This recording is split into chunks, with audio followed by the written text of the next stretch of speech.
Innal hamdalillah nahmaduhu wa nasta'inuhu wa nastaghfiruh wa na'udzu billahi min shururi anfusina wa min sayyiati a'malina. May yahdihillahu fala mudilla lahu wa may yudlil fala hadiya lahu. Asyhadu an la ilaha illallah wahdahu la syarika lahu wa asyhadu anna Muhammadan 'abduhu wa rasuluh. Allahumma salli wa sallim wa barik ala sayyidina Muhammad wa ala alihi wa sahbihi ajma'in. Amma ba'du, fa ya ibadallah, usikum wa nafsi bi taqwallah, faqad fazal muttaqun. Qala Allah ta'ala fi muhkami tanzilihi wa huwa asdaqul qailin. Ya ayyuhalladzina amanu taqullaha haqqa tuqatih wa la tamutunna illa wa antum muslimun. Saudaraku kaum muslimin, sidang Jumat yang dimuliakan Allah Subhanahu wa taala, mengawali khutbah singkat ini, izinkan khatib mengajak kita semua untuk selalu bersyukur kehadiran Allah Subhanahu wa taala. Karena dipastikan semua yang hadir di majelis yang mulia ini mendapatkan begitu banyak kenikmatan dari Allah Subhanahu wa taala. Begitu banyak kenikmatan yang kita dapatkan sampai detik ini. Sampai Allah Subhanahu wa taala tegaskan di dalam Al-Qur'anul Karim, wa in ta'uddu ni'matallahi la tuhsuha. Sekiranya engkau mencoba menghitung berapa nikmat karunia yang Allah berikan kepada kita semua, maka sepintar apapun kita tidak akan mampu menguraikan satu persatu. Kita tidak akan mampu menghitung berapa kenikmatan yang sudah kita terima dari Allah Subhanahu wa taala. Maka mereka yang paling baik di hadapan Allah adalah manusia yang pandai bersyukur, selalu berterima kasih dengan komitmen dia untuk terus melakukan kebaikan, melakukan ibadah di hadapan Allah Subhanahu wa taala. Maka bila mana itu yang kita lakukan, insyaallah kita akan menjadi orang-orang yang beruntung dalam hidup ini. Salawat serta salam selalu kita sampaikan ke hadapan baginda Rasulullah sallallahu alaihi wasallam. Semoga kita mendapatkan syafaatnya di hari kiamat kala. Amin ya rabbal alamin. Sidang Jumat yang dimuliakan Allah Subhanahu wa taala, saat ini kita sudah memasuki hari yang ke-13 dari bulan Muharram 1446 Hijriah.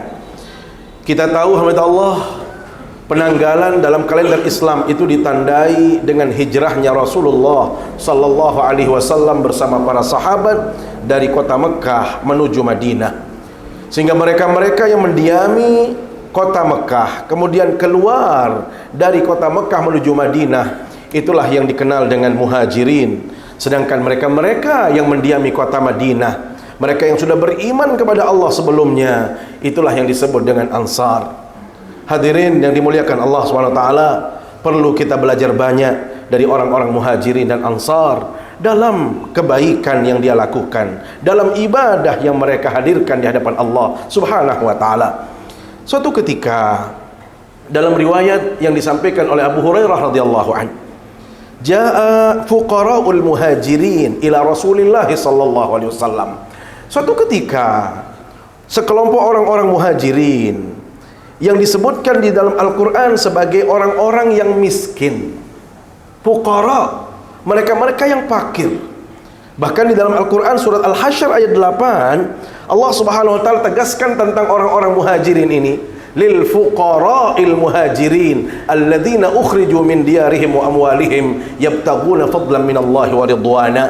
Mereka-mereka yang miskin, yang meninggalkan kota Mekah, yang berhijrah demi Allah Subhanahu wa taala, tidak ada niat, tidak ada motivasi bagi mereka kecuali mereka mencari karunia dan ridha dari Allah Subhanahu wa taala, menolong agama Allah, dan itulah orang-orang yang jujur dalam beragama. Hadirin yang dimuliakan Allah Subhanahu wa taala, orang-orang muhajirin ini disifati sebagai orang-orang miskin karena mereka harus meninggalkan semua aset, semua kepemilikan yang ada di kota Mekah demi memenuhi panggilan Allah Subhanahu wa taala untuk berhijrah. Subhanallah, orang-orang ini disifati sebagai orang-orang miskin.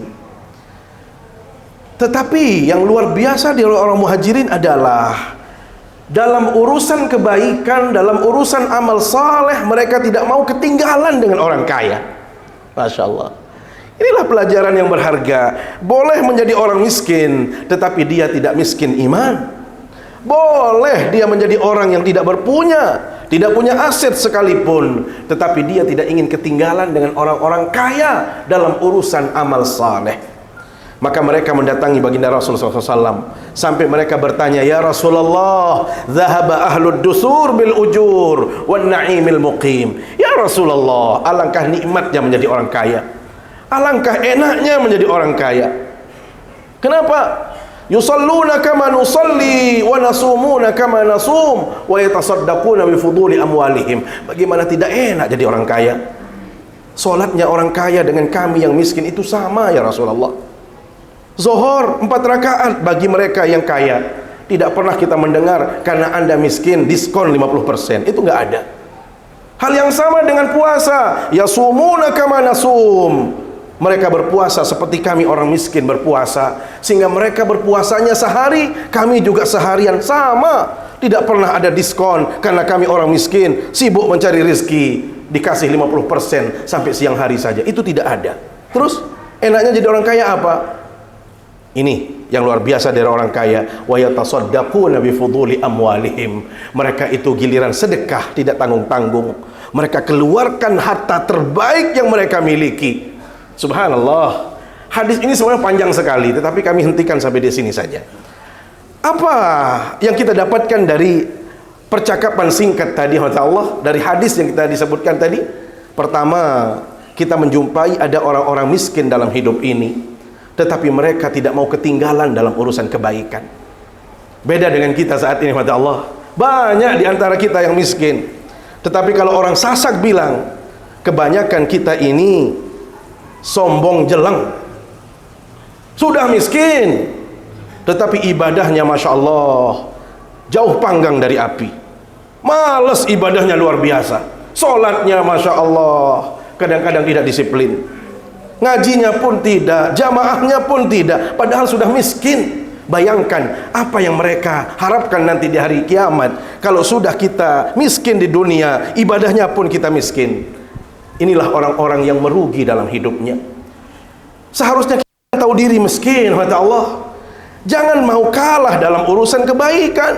Boleh saya miskin, tetapi saya sholatnya disiplin. Boleh saya miskin, tetapi sunnah-sunnah rawatib saya lakukan. Boleh saya miskin, tetapi giliran sholat jamaah tidak pernah ketinggalan. Ini baru miskin yang top. Nah, kita jumpai miskin yang Masya Allah dari pagi sibuk kerja. Kalaupun dia ngojek sampai sholat pun ditinggalkan. Kita Masya Allah, pegawai rendahan ini, kalau dari pagi semangat kerjanya luar biasa. Dari jam 8, 9, 10, 11, begitu mau azan, kok malesnya sholat. Seolah-olah hidup ini hanya sholat saja. Padahal sholat ini hanya sebentar saja, 5 menit paling banter itu. Tapi kita masih nawar. Kita kok masih zigzag kesana kemari kalau urusan sholat. Sampai-sampai kadang-kadang kita rapat, mohon maaf, kita meninggalkan, mengalahkan jadwalnya Allah. Yang penting rapat selesai. Apa ya? Itu cara orang yang benar-benar menjadi hamba Allah. Hamba Allah, perlu kita koreksi diri kita. Jangan-jangan kita miskin, ternyata ibadah kita juga miskin. Maka meruginya 2 kali. Yang kedua adalah ada orang-orang kaya yang membuat cemburu orang-orang lain. Kenapa? Dengan kekayaannya dia bersedekah. Bayangkan hamba Allah, ada orang-orang Ansar yang begitu mereka diperjumpakan dengan saudaranya dari Mekah, mereka mencintai orang-orang Mekah itu melebihi saudaranya sendiri. Sampai-sampai dalam Al-Quran surat Al-Hasyr ayat 9 Allah Subhanahu wa ta'ala tegaskan, walladzina tabawwa'ud dara wal iman min qablihim yuhibbuna man hajara ilaihim. Satu, tipenya orang kaya Madinah, kata Allah, yuhibbuna man hajara ilaihim, mereka mencintai sepenuh hati saudara-saudaranya yang datang dari Mekah. Kemudian yuhibbuna man hajara ilaihim wa la yajiduna fi sudurihim hajatan mimma utu, mereka benar-benar memberi dengan penuh ketulusan dan dia tidak mengharapkan sedikit pun balasan dari apa yang sudah mereka beri. Hadirin Allah, saya kasih contoh secara singkat. Ada salah seorang sahabat yang namanya Sa'ad ibn Rabi al-Ansari. orang kaya di Madinah. Begitu dipertemukan oleh Rasulullah SAW dengan sahabat Nabi yang namanya Abdurrahman ibn Auf. Apa kata beliau? Wahai saudaraku Abdurrahman, Anda ini datang dari Mekah menjadi orang miskin, tidak punya apa-apa. Saya sebaliknya di Madinah ini dikenal sebagai orang kaya. Kekayaan saya Masya Allah, kebun kurma banyak, ke ladang yang luas, materi yang berlimpah. Tetapi sebagai bentuk kasih sayang saya, sebagai bentuk kecintaan saya kepadamu, sebagai sesama muslim, saya bagi dua harta saya, dan Anda boleh memilih mana yang Anda suka. Lihat, adakah di antara kita yang berani seperti itu?